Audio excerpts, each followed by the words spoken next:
These are the 16 tipping elements, the large biophysical systems that we have scientific evidence that it regulates the state of the entire climate system on Earth.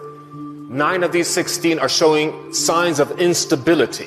Push them too far, and they will shift over from supporting humanity to starting to undermine humanity. 4 of these are showing scientific evidence of now being at risk already at 1.5 degrees Celsius.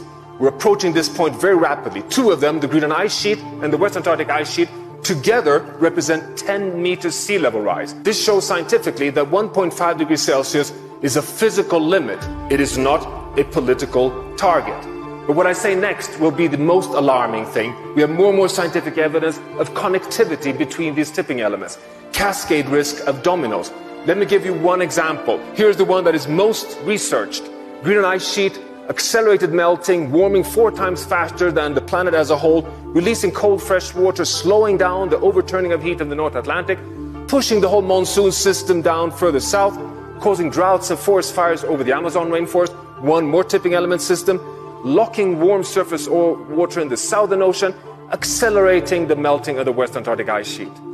The North Pole is connected to the South Pole in regulating the stability of the entire Earth system.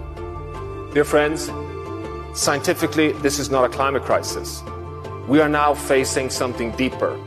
Mass extinction, air pollution, undermining ecosystem functions, really putting humanity's future at risk.